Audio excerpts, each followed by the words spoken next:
Here to discuss more is Maggie. She is the CMO of ABC Fitness, the world's top fintech provider, supporting over 30,000 clubs and 570,000 trainers with end-to-end management software and coaching apps. Maggie, good morning.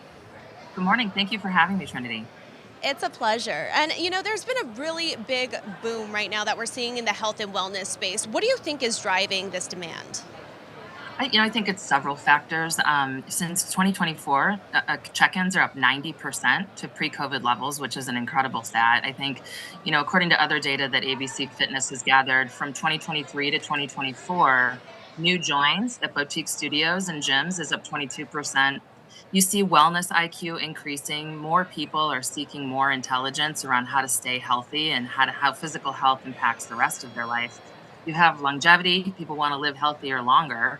And then I think, lastly, but certainly not least, community is becoming a really important aspect of wellness. And so gyms and boutique studios and everywhere that there's a fitness modality, people are seeking that out as their new third space.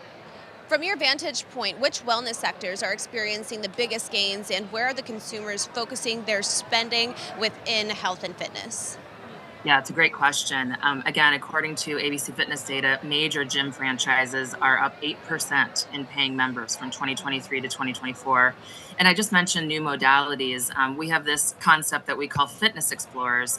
And these are people that are constantly seeking new services, new products, new ways to get to move their body.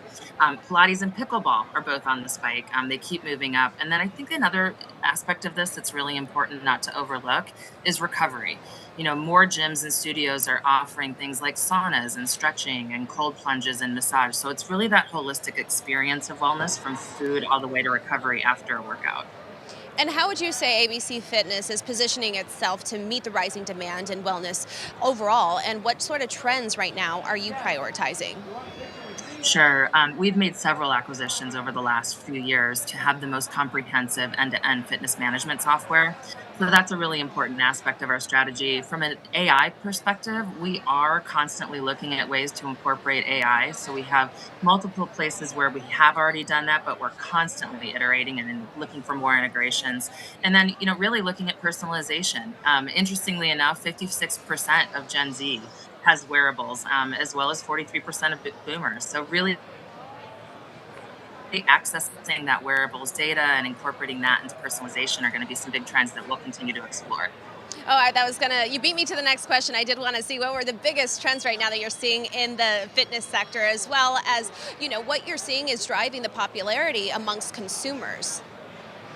Yeah, again, I mean, I think that there's so much more interest in having a healthier life longer and getting as much data as possible to drive every aspect of wellness. And I think what you're going to see more of is fitness is really a mindset. It's not just what happens in a gym. And so wearables and the data that you get around everything that's happening inside of your body is going to become, much more of a place where you inform what you're doing outside of your body. And so again, I think having data, AI, machine learning, everything that we can do to have personalized experiences and really seeking out new and different modalities all the time, you're going to continue to see innovation there.